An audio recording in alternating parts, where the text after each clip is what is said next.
we got IShowSpeed versus Dan Hooker. Full fight. So, we got the streamer IShowSpeed. You know him. I think I don't have to mention who this dude is, but I think it's very interesting that he's facing a professional UFC fighter, Dan Hooker. And yeah, we're gonna see how he will handle this. Let's hop right into it. Time to get right. So who I'm fighting today? Hey, all right, okay. Okay, Dan Hooker just wanted to start the fight here, like, yeah. But yeah, I just also want to mention that we are about to hop into some real reactions, because I know that that's what you're all here for. Ha! Let's get into this. Boxing with wrestling. All right, sit. I don't really know what IShowSpeed is like doing with his arms. Like, is this already his about like a little shorter? Again, you have to know that, like, in the UFC and MMA, you got 5 rounds or 3 rounds with 5 minutes, bro. Okay, and then it depends on in which association you're fighting or what let's say circumstances you're fighting in boxing. But there are essentially 2-minute rounds or 3-minute rounds, wherever you're fighting. And yeah, you keep that in mind, bro. But again, you got this 12-round fights in boxing with 2 or 3 minutes, whatever you got going on in the contract. And yeah, but in the UFC, bro, you got these 5-minute rounds, bro. And you got all of these possibilities that can happen to you, know? Kicks, punches, takedowns, wrestling, Brazilian Jiu Jitsus, elbows, ground and pound, and that 5 minutes for 5 rounds each. You know, different beast. But also, bro, 12 rounds with 2 minutes or 3 minutes, also heavy, bro. But there's a difference, you know? You have to keep that in mind. Alright, man. Okay, he got some sort of guard going on, but he got his wings open, obviously. Yeah, it's pretty much the wings open, bro. Keep it. Again, I'm not this professional boxer expert that got his master's degree in beating people's whatever. But wow, I said, hey, okay, cut that. I'm gonna beep this out. I don't want any bad what bad words. I don't want to have to any offensive language in my video, so I'm gonna peep this out. But I don't got my master's degrees in beating people's butt. And yeah, when it comes to your guard, keep it 12 o'clock to 6 o'clock, okay? Don't get your wings open like that. That will do nothing for you. Completely open here. Yeah. So keep it 12 o'clock to 6 o'clock like that. So let's see how IShowSpeed presents himself here. I want to see, like, what's his energy off. I want to see what you working with. Okay, that's a wise thing to do. Like when you're about to, I'm gonna put myself a little bit right here maybe. Like, yeah, I think I can work with that, yeah. And it's a wise thing to do to test the waters when you're about to get into a fight with someone. Don't go mayhem right from the start and gas out. You're like emptying your tank completely. First, test the waters. A few jabs. Look how he reacts to your actions. You know, maybe already being able to figure out his tactic and methods and all of that. That's wise of IShowSpeed. But let's see how we continue. That was a pretty, as we obviously see, IShowSpeed is a southpaw, but it was a very, very common mistake also, bro. Don't, if you're making a punch, shoot it straight out, or you're doing a hook or doing an uppercut or whatever you do. But if you're doing a jab, pull it in a straight line back. But what Speed did here, he did the jab and then he let it down and then back up. That's slouchy. You don't want to do that, because if you do that, if you get your fist out like that, it still covers your. I hope you can see this. It still covers your chin, okay, and a bit of the side of your face. Yeah. So you got this, and you got still here this defense of your face here. But if you do it like IShowSpeed did it, you do the jab, and then you're letting it down and pulling it back in for this whole moment of this, for this whole, let's say, a second or whatever. You're exposing yourself again to damage. Yeah. So you got this jab out, and you're letting it down. Boom! You can get hit with a hook or whatever. Yeah. So do yourself the favor and keep it clean. Clean out, clean in. Clean out, clean in. I'm on it. Yep. Oh, he got his guard up. He's doing better than Jake Paul, from what I've seen yet, with keeping his guard up. Come on. Okay, he keeps the guard up. That's good. On it. Follow me around. You know. All right, IShowSpeed got his. He got his explosive energy, bro. Not in his fighting style, but in his overall being. But that's an interesting thing that IShowSpeed tried to show here, and I think like just my own opinion here is when it comes to boxing, yeah. Again, MMA, different beast. When it comes to boxing, I like to always tell my opponents right from the start, hey, let's go 100%. Don't 50%, 70%, no 30%, whatever. No, go all in.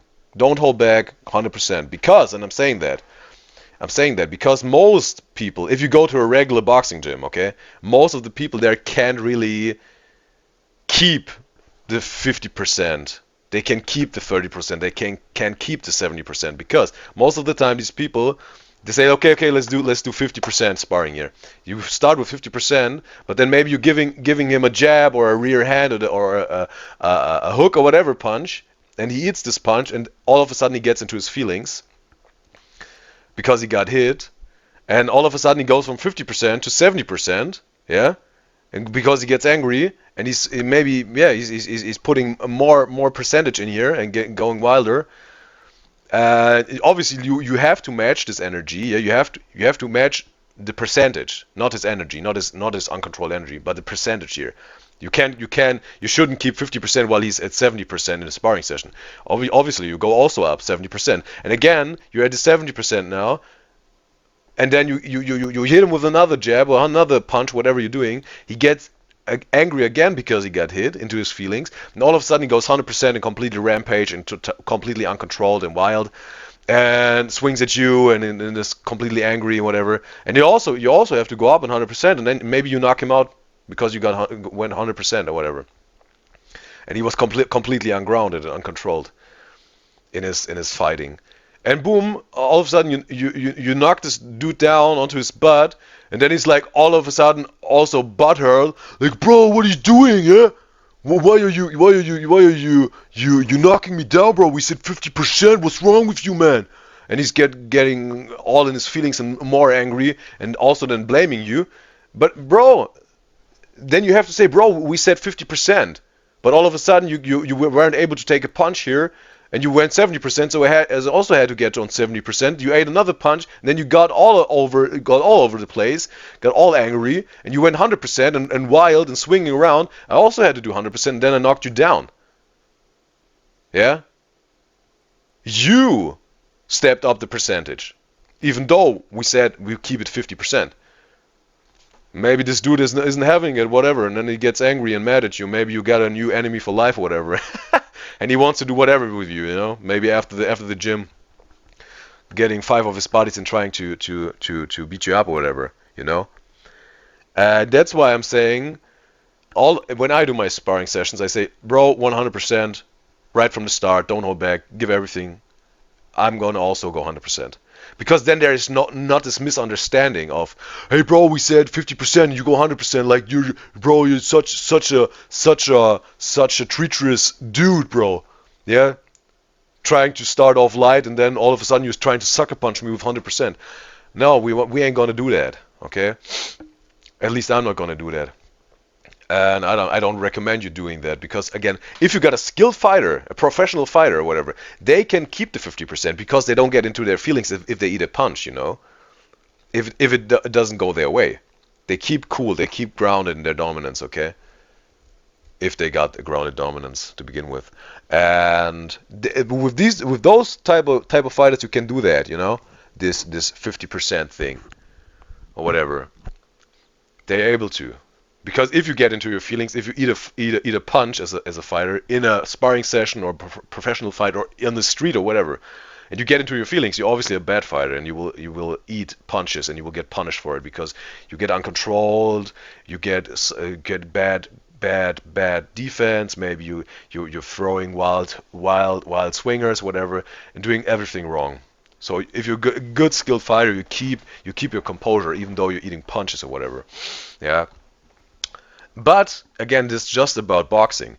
When we get to wrestling or Brazilian Jiu Jitsu, it is maybe very wise not to go 100% because you can maybe easily hurt somebody there. You know, like with Brazilian Jiu Jitsu, maybe break a bone or whatever. If you got like a submission hold or whatever, and you break an arm bar, and all of a sudden you break their arm because you went 100%. You know, again, with MMA, wrestling, Brazilian Jiu Jitsu, maybe you're obligated to keep it 50% or whatever, or 30%, whatever you're going for, to ensure that no one gets hurt, maybe even permanently, but again, a broken bone seal.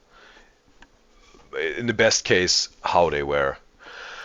And yeah, so again, for MMA or wrestling, Brazilian Jiu-Jitsu, be also very, very careful of who you're sparring with, because now an example came to my mind. Sean Strickland, you know, the UFC fighter Sean Strickland. Very, very, let's say, edgy dude, but people love him for that. He got this very infamous video with this a little bit of a bigger dude, you know. He got his like a big belly going on, and he's making a little bit of sparring with this big dude, and they're doing some clinches or whatever, you know, some clinches in like stand-up clinches, whatever, and you know, trying to get into some advantageous situations for them with their arms and whatever, clinches. And then all of a sudden it looked very very light, like maybe 30% or whatever, playful. Yeah. And then this big dude all of a sudden, bro, does a move like, I don't know, like Sean got his arms somewhere around his neck or whatever, and something like that, whatever. And this big dude all of a sudden is doing a very dirty move, bro. He's essentially like knocking his arms down, but in such a fashion that he really could break his elbows or whatever. He could really break something on his arm, or really cause great damage, like long-term damage. Yeah. And this big dude does this to Sean Strickland. And he's obviously in pain, but not in a pain like, yeah, it's sparring session, it was a dirty move of this dude, and maybe 100% or whatever even, not 30%. And this could have led to Sean Strickland maybe get a broken arm or whatever, and that obviously would have taken a few months to heal, and he wouldn't be able to make his next fight, yeah? And essentially what this big dude did was endangering Sean Strickland's ability to win his bread, okay? To make his money, to earn his money. Because if you got a broken arm as a fighter, you can't fight him, you can't make money as a fighter. And this dude, this big dude, doing this dirty move or this 100% move, even though they came to this agreement, they only make a 30% sparring session, he went all the way and endangered again Sean Strickland's ability to provide for his living and his family living. If you do that, yeah. And Dave Chappelle put it very, very beautifully in his one of his comedy specials. And Dave Chappelle said, "Don't you ever come between a man and his meal." Yeah. And it doesn't mean like you're sitting there and you got a cheeseburger in front of you and someone is walking through the space between you and the burger, or is standing between you and the burger. But it means essentially this meal is the income source of this man, okay? That's the thing he does to provide for his life and his family, to make a living. And if you trying to interrupt this, his income source, yeah, trying to damage his income source, trying to maybe take away his income source from him, you're essentially threatening his life, okay? Because that's what he's doing to make a living. You can't really live a life without making your money, yeah. Or maybe if you're a hermit in the mountains, maybe you don't have to need money, or you're like a dude living in the jungle and hunting, whatever. But we're not talking about this. We're talking about people living in the society that we live in. You know, making money, paying your rent, paying your bills, insurance, putting food on the table, clothes, you know, providing for yourself and your family. And if you're trying to take this away from a man, you're essentially threatening his life. And guess what? If someone is threatening your life, they will do everything to stop you from doing what you're doing. And maybe they will damage you because they fight you, okay, to stop you.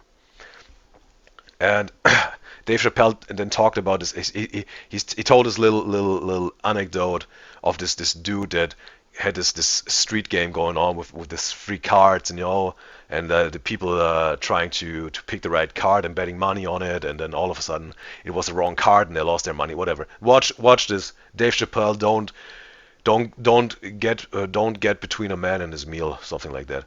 But what this big dude did, to get back to the example or the video of Sean Strickland and this big dude doing a light sparring session for clinches, this big dude essentially by trying to break his arm, you know, and trying to injure him, threatened Sean Strickland's ability to win his bread. Yeah, this big dude try to get in between Sean Strickland and his meal, and Sean Strickland got upset, understandably. You know, that's understandable that he got upset, because this big dude essentially tried to really break his arm, and then he wouldn't. You know, a fighter that goes to a coach, he has to pay for the coach. He got a whole team behind him. You have to pay them, you know, his management and whatever, and like maybe he got social media channels going on. You have to pay these people.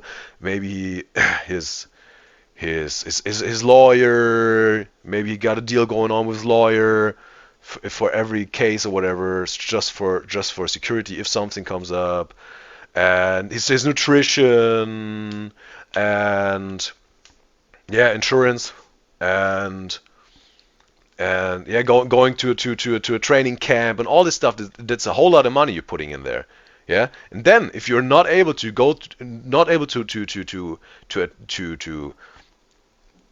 take the fight in a UFC event, you won't get paid and you will have debt, bro. And this big dude endangered him of getting into debt, you know, not being able to make new money to pay for his children and his family and his own life and all his career. This dude endangered, essentially, Sean Strickland's life and his income source. And he got really upset, bro. He got really upset, and it's understandable. And yeah, so don't do that.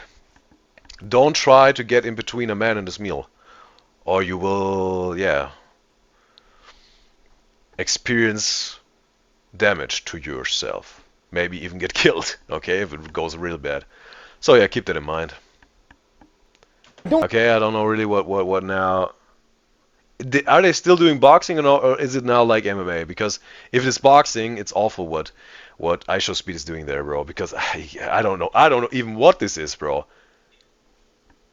Trying to have some sort of guard, but also some Philly shell. But like, what is this, bro? But it's also the thing, you know. IShowSpeed now realized, okay, now wow, MMA, yeah, small gloves. Because again, in MMA, you don't really use this guard as you do in boxing. You also got this bigger gloves in boxing, yeah, and whatever. But again, in MMA, you don't really use this type of guard.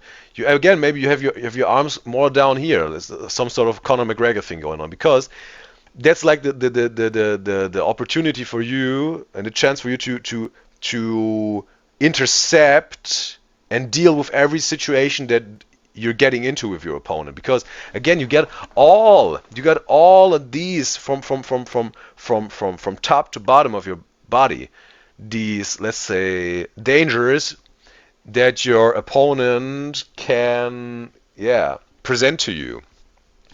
You can get punches to your head or your body, or kicks to your head, to your body. You can get kicks on your legs.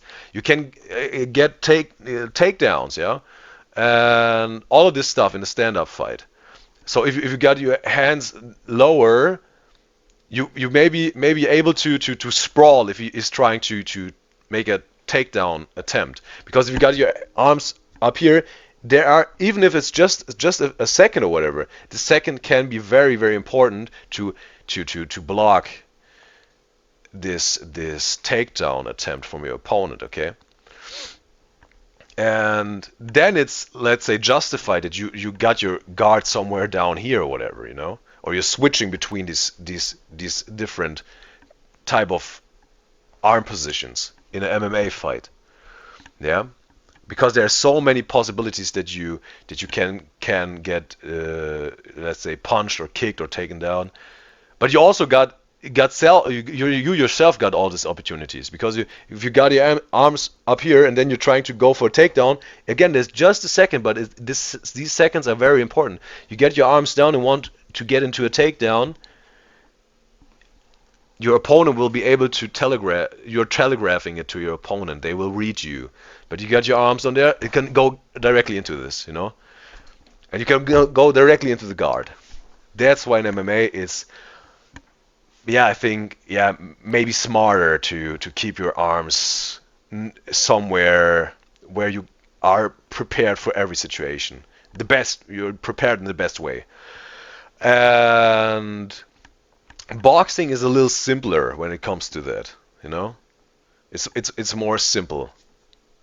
It's more simple than when it comes to MMA. But again, even though you only got in boxing, like from your head down to your hip, like these are the areas you're working with.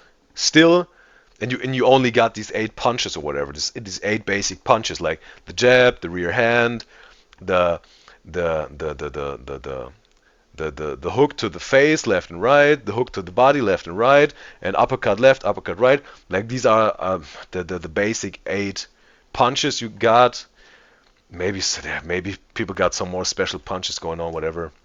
You also got, of course, you got a jab and the rear hand to the body. Yeah, so let's say 10 basic punches.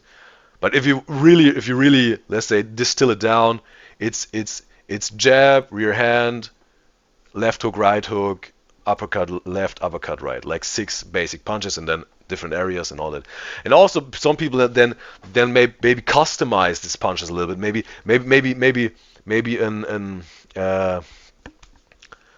an overhook, like going like this, like to get some more range or whatever, or get your opponent on an awkward angle. But now you're seeing, if you're getting deeper into that, even though it's not that simple anymore when it comes to boxing, because there are so many, let's say, there's so much variety in all of these punches, the single punches, and their combinations, and all the head movement and body movement and all this stuff, footwork.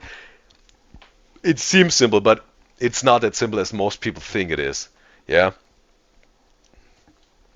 And it isn't easy, okay? Maybe it seems simple, but it isn't easy at all, bro, okay? It's an art. Boxing and fighting is an art. And you have to work on your craft, Put in the effort to get good at it. And it's so beautiful in boxing, I think.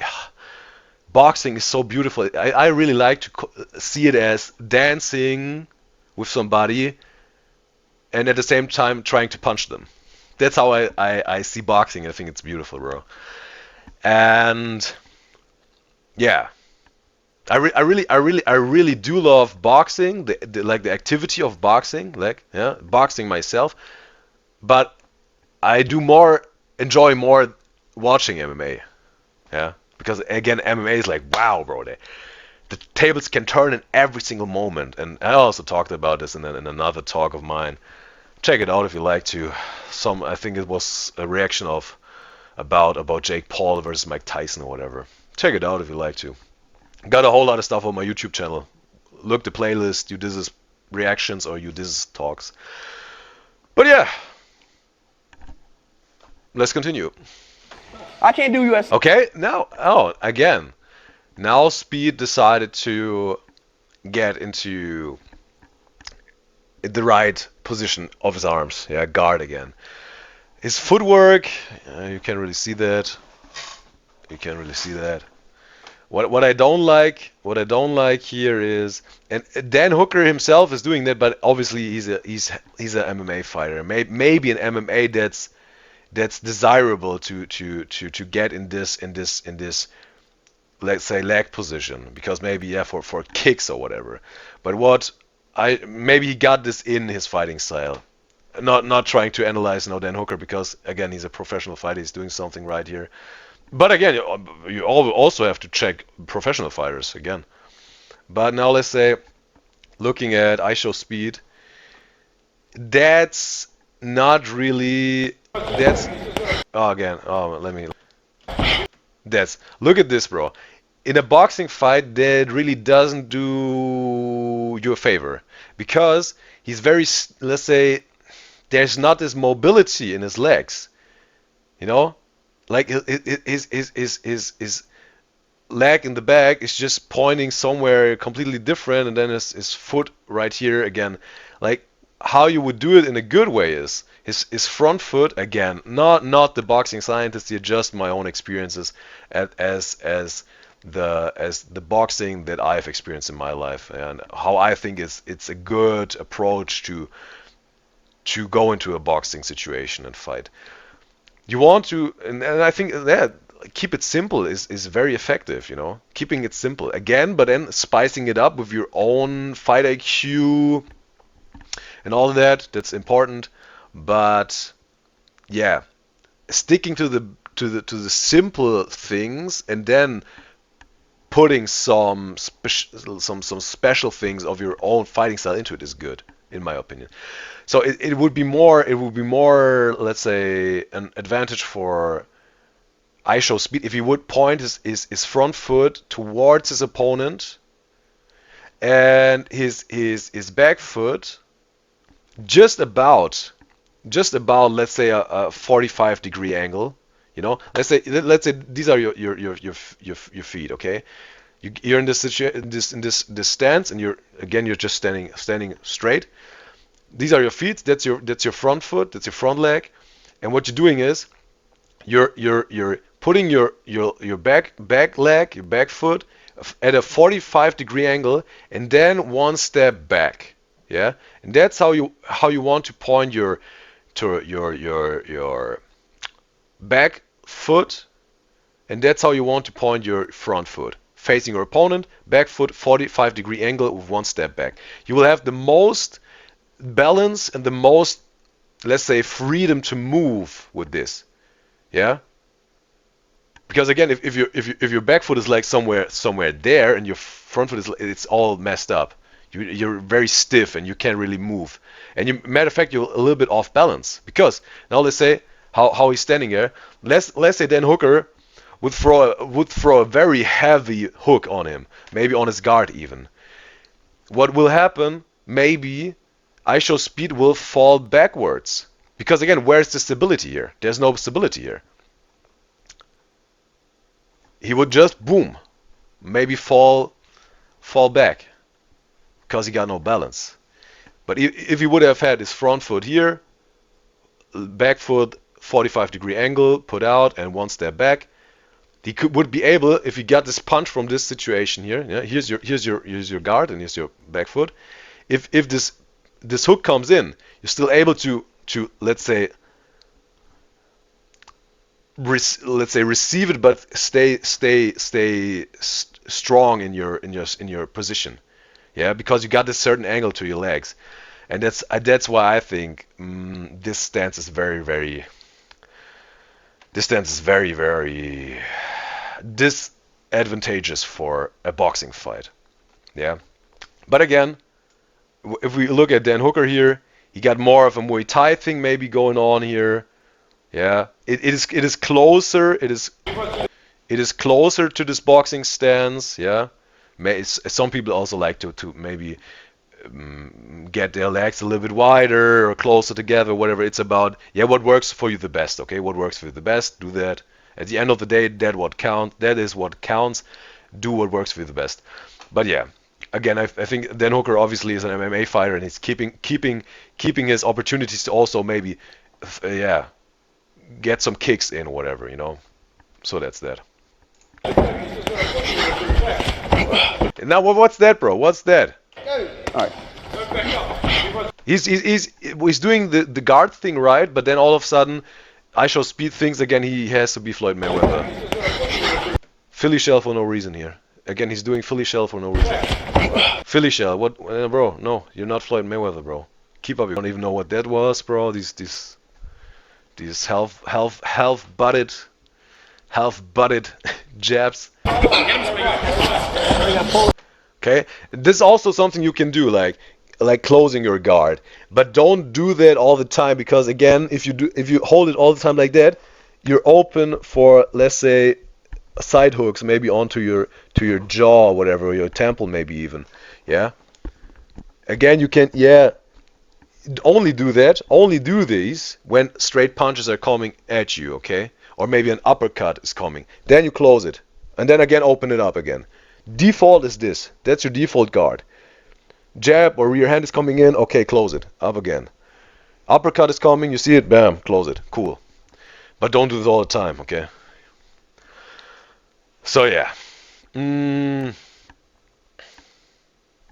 Let's see how he's handling it now. I asked him for a wrestle round, bro. That's again, bro. If you're an awesome boxer, bro, and you're getting into an MMA fight, the chance is very high that you will lose. Because if your opponent gets you into a wrestling situation, yeah, maybe even at takedown attempt, most of the time the fight is already over. Because if he gets the takedown, you're going to the ground, and you got no Brazilian Jiu Jitsu, no wrestling experience, bro, he will maul you at the ground, and it's over. Or submission move, or ground and pound, you're done. So the only opportunity you got as a very good boxer in an MMA fight is to as soon as possible knock out your MMA opponent with a punch, okay? While keeping yourself on your feet, okay? You have to be extremely watchful that there's no possibility of you going down onto the ground. That's why you have to as soon as possible knock your opponent out, while still keeping it on your legs, yeah. Because yeah, you don't have to also get too into an offense here, because maybe he can also knock you out, maybe with a spinning heel kick or whatever, you know. Then also you're done, okay. You can also get knocked out in the stand-up fight, but yeah, we want to keep it on your feet. This fight, stand-up fight, when you're a boxer in an MMA fight, obviously. And yeah, so yeah, it would be very interesting if you see a boxer fighting an MMA fighter. But again, if you put a boxer into an octagon with MMA rules, most likely the MMA fighter will win this one, because he will take it with the first opportunity he got to the ground, and then it's over. MMA fighter wins. But in a street fight again, like, you don't even want to get onto the ground in a street fight, especially when more people are involved in this fight, because as soon as you're on the ground, you can get stomped and all that, and nasty knees to your head from the side or whatever. You want to keep it in a stand-up fight, and if you're a good boxer, you even can keep 5 people away from you, bro. Again, you can keep away 5 people from you. You just have to time it good and with the right strategy here. Yeah. Maybe if you got a door behind you, or let's say you can get into a corridor, yeah, where no people can come from the side or from the back, and you only got the people coming like from in front, then you have the best chances to maybe even knock out 5 people or keep them away from you, because there's no chance of anyone coming from the back, and you can work with that if you only got this space of enemies, you know. So some sort of this 300s Spartan thing, you know, where they're in this whatever this is, this way, and there are these mountain walls at the side, and they got this whatever 1 million Persian warriors coming at them, and they got this very narrow way, and they're only 300, and they can kill them all, and then that's how you can do it with the right strategy. And even there's this one video of this I think it was in New York. This dude, he got a little bit of more body weight going on, and he was with did I already told that on stream? I don't think so, but I'm gonna tell it again if I already did. There's this dude in New York, and I think it was at the Times Square, and there was his wife and his baby, and like they were these goons, and they tried to mess with him and his family. Bro, this dude knocked all of them out, bro. Five dudes. You know, I think I'd already told that story, but it's also awesome, bro. This dude got some boxing skills, and he managed in an open environment to knock out 5 dudes, bro, all by himself. So you can handle multiple enemies and opponents if you got some boxing skills going on in a street fight. Yeah. If you're a man, learn how to box, bro. It's very beneficial for your overall life, mentally, physically, for your whole life. You know, man, it's awful what he's doing here with his jabs, bro. What is this, bro? He's like, what is this, bro? What is this? You know, I think it's very, and that's how I was taught it, you know, by my coach, and it is like thinking of it like your guard and your whole boxing stance and even your attacks, to think of it a little bit like how the Romans did it, okay? Like the Romans, they got this formation, what is called the tortoise, you know, where they're forming their shields front and back in every possible angle, keeping up their shield, the defense, their guard. Like a tortoise, it's completely protected and guarded, and then only if they're attacking, they open up a little space, thrusting their spear at their enemy, and then pulling it back all the way, straight in, out, you know, out, in. That's the shield, you know, that's the shield, or that's the shield, whatever it is, how you hold it. That's your shield, boom, and that's your spear. That's your spear, and you got your shield.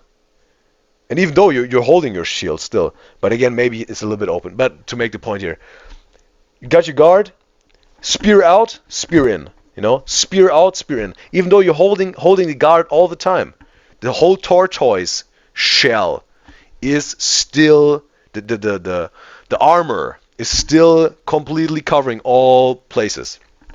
And you're just sticking out your spear, even though the Romans didn't even had to maybe really put out their get their shields away.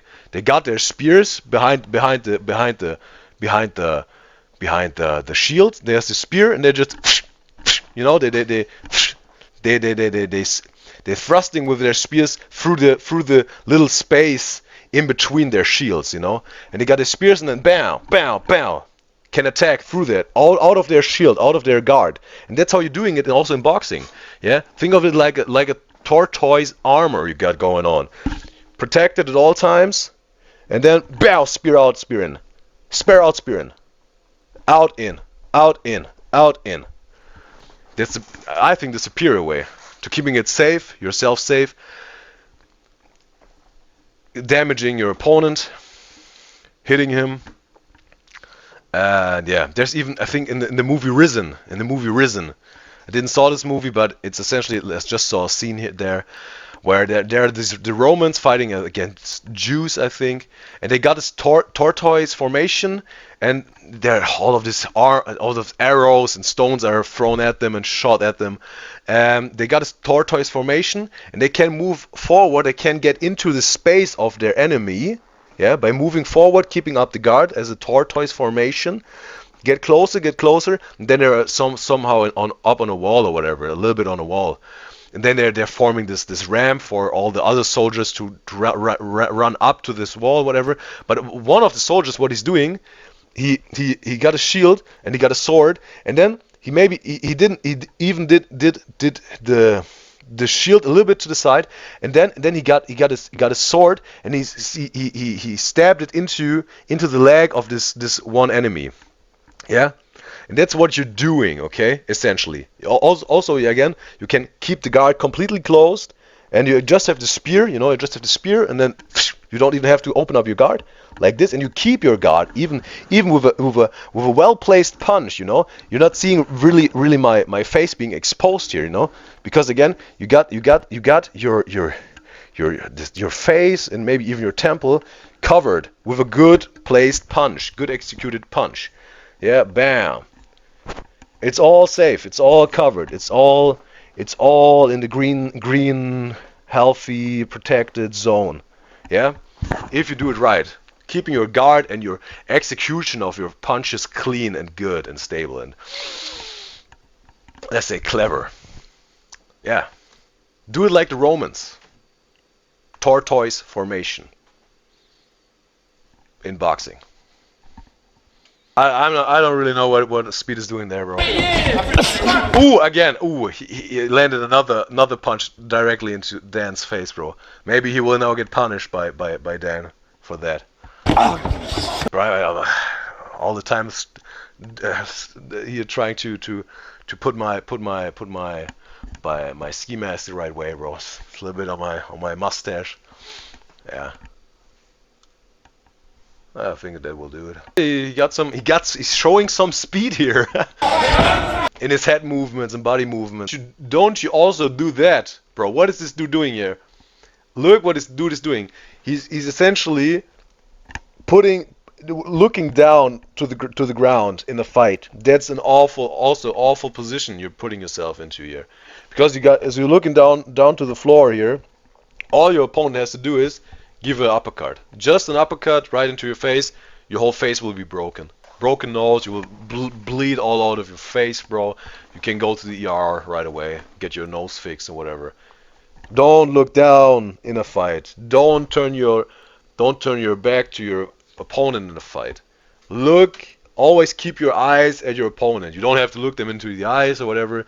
Maybe you want to look more at their shoulders to maybe read them, yeah, if they're telegraphing something, yeah.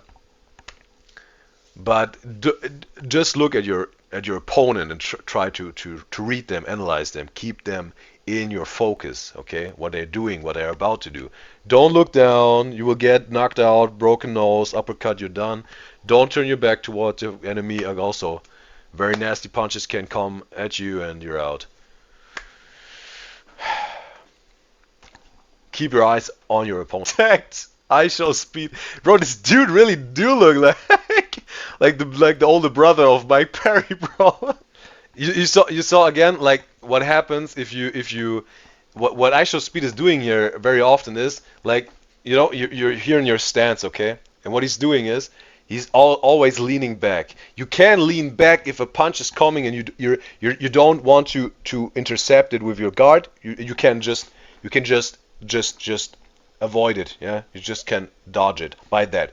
But you go back and then again immediately back into your balanced stance.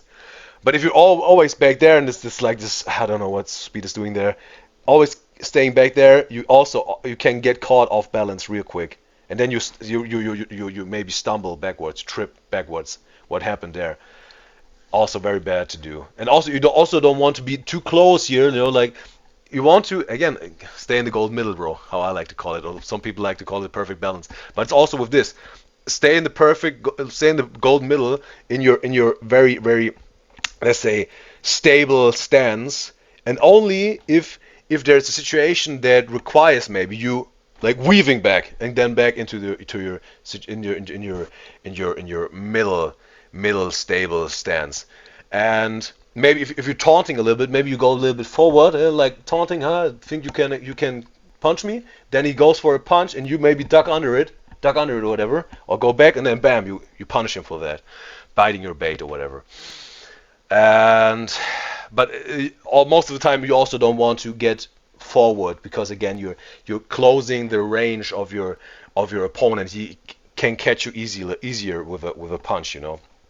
Stay in the golden middle, bro. Also with your stance, and then adjust to the situation. Yeah, you're weaving, going back, maybe you're taunting a little bit forwards, whatever, if that's your style. But keep your stable middle stance.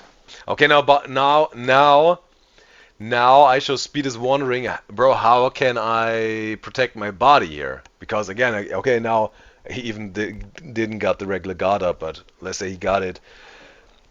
When you got your guard up, and your guard should be like the knuckles should be on the same level as your temples or eyebrows, okay? So that your temple is safe, protected, guarded, and obviously like your still your lower ribs are open, and your kidney and your liver on the right side, as we now learned. If body shots are coming in, what you can do is you just lean to the side a little bit, okay? You see, okay, there's a body shot coming in, a body hook. You won't see this now, but if you're leaning down like that, you can almost touch your hip bone with your elbow, and that's how you're completely closing down also your side of your body, protecting it, okay? Like doing it like that, it's not that good. It's not that good, because your opponent could just fake the body hook. He just could fake it, you know, and then immediately go. He could fake it, a body hook, fakes it, but immediately transition into a face hook, you know, an upper hook into your face. And then what you got is trying to protect your body, and it doesn't come, but immediately the hook to your face comes. You're out. Okay, so don't do that. Don't do that. Go like this. Keep your temples protected, and then closing the gap between your elbow and your hip bone, protecting your lower ribs and your kidney and the liver and whatever.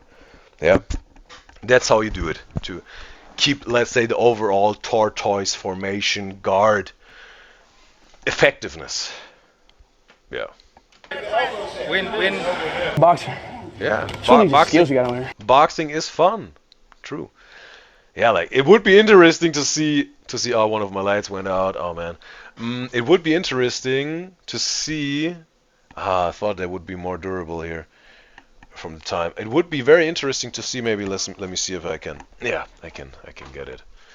I can maybe get it. Got some. I'm not trying to show the brand here, but I got a USB port that I'm gonna use now, and it would be very interesting to see if IShowSpeed got enough, let's say, experience as a boxer to see maybe IShowSpeed versus Jake Paul. But you also have to keep in mind that IShowSpeed is in a whole different weight class than Jake Paul, because I think Jake Paul, bro, the fight with just let me put this in real quick. The fight with Mike Tyson also went out. Oh man, also, bro, what's wrong? What's going on with me today, bro? I'm gonna also have to peep it out as just say the S word, bro. Like he had this for the fight with Mike Tyson, Jake Paul. I think he weighed in like 225 pounds, something like that. And obviously, IShowSpeed. I think IShowSpeed is 5'8". Again, size or height or body weight doesn't really matter in a fight, because again, you can be an extremely tall and big dude. If there's a dude that's shorter than you and like lighter than you, he still can beat your butt, bro. And because it's all about your fighting skills, okay, and everything that comes with it. And fighting skills also, let's say your willpower and all this stuff, you know. You have to have the fighting skills and willpower to win the fight. And again, that is what it comes down to, not necessarily your your height or whatever, or your weight. And obviously there are some limits to that, because again, if you're fighting a 5-year-old or whatever, and you're a grown man, obviously you will knock this kid out or whatever. But let's say Jake Paul and IShowSpeed make an arrangement for, let's say, a weight class that is achievable for Jake Paul and for IShowSpeed, and they make a fight happen, you know, and then maybe IShowSpeed got some more experience going on. That would be very, very interesting to see, because IShowSpeed got some, let's say, explosiveness to his fighting style, you know, and I think that can be interesting for a fight. And yeah, maybe he will learn that he keep up his guard in a proper way, and that it will benefit his fighting style. And then maybe he will, even beat Jake Paul. Would be interesting to see. So yeah, if he is pursuing this fighting thing, then yeah, I think people would like to see that. Jake Paul versus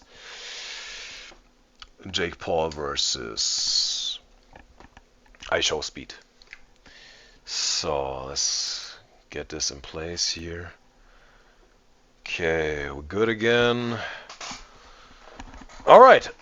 So now, I think that's for this video. Like, nothing will happen here. Check, he's shaking hands with the Mike Perry lookalike. He's catching his breath, drinking a little bit. Hey, bro. Okay, now they're paying respect with Dan Hooker. UFC would have killed IShowSpeed for sure. So that was that. A little fight of IShowSpeed and Dan Hooker. I will give this a like, even though, yeah, IShowSpeed is this maybe even the most successful streamer ever, or live, whatever. There's also Kai Cenat and whatever. But he had humble beginnings, IShowSpeed, and that's why I want to give it a like, because again, he is again, he got a whole team behind it, social media and whatever, but he started off very humble, I think, or let's say he just started as a hard hustling one-man show, putting in the blood, sweat, and tears, and hustle grind, and now he's where he at, because yeah, he put in the effort, and he entertained us, and that's why I'm giving this video a like. There you go, IShowSpeed.